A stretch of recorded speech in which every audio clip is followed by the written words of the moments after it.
यशोधरा का विवाह जब राजा सिद्धार्थ से हुआ तब दोनों की उम्र 16 साल थी।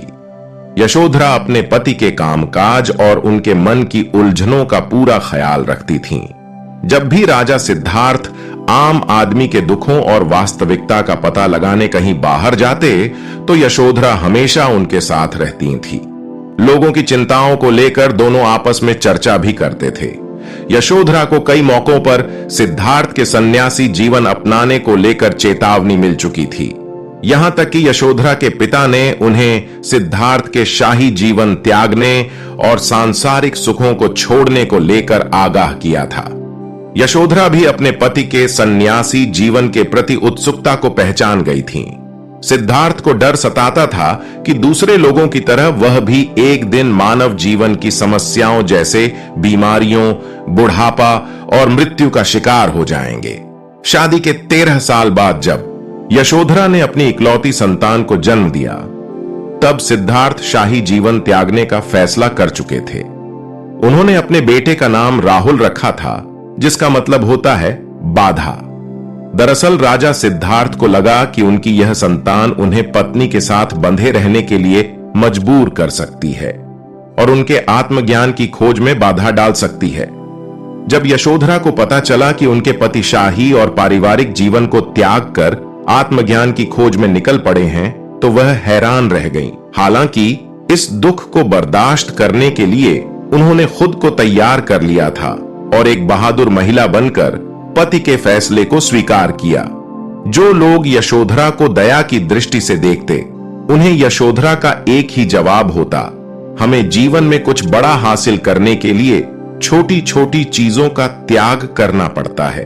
6 वर्षों के दौरान जब सिद्धार्थ यशोधरा के पास नहीं थे तब उन्हें पति के शाही लिबास छोड़ने और दिन में एक बार भोजन करने जैसी बातों का पता चलता रहता था।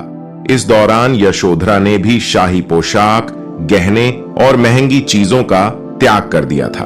वह एक सादे पीले लिबास में रहने लगी।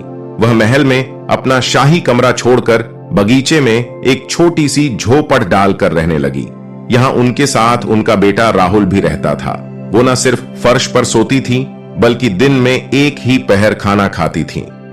इस दौरान वह हमेशा अपने बेटे को पिता के जीवन और शिक्षाओं से सीख लेने को कहती थी। यशोधरा ये बात अच्छी तरह जानती थी कि बुद्ध बनने के बाद सिद्धार्थ की एक पति और पिता के रूप में कभी वापसी नहीं होगी और ना ही वो एक राजा के रूप में वापस लौटेंगे। लेकिन उन्हें पता था कि एक दिन वो वापस जरूर लौटेंगे और वो दिन जल्दी ही आ गया। राजा शुद्धोदन के कहने पर गौतम बुद्ध अपने 100 साधु संतों के साथ एक दिन फिर यहां आए। सिद्धार्थ के माता पिता अपने बेटे की पोशाक और हाथ में भिक्षा का कटोरा देखकर बेहद हैरान थे। सबकी उम्मीदों के विपरीत यशोधरा अपने पति का अभिवादन करने महल के द्वार पर नहीं आई। वह जानती थीं कि अब तक सिद्धार्थ को भी उसके बलिदानों के बारे में पता चल गया होगा, इसलिए उसने अपनी झोपड़ी में ही उसका इंतजार किया। जब गौतम बुद्ध उसके पास आए तो ये देख सब हैरान रह गए।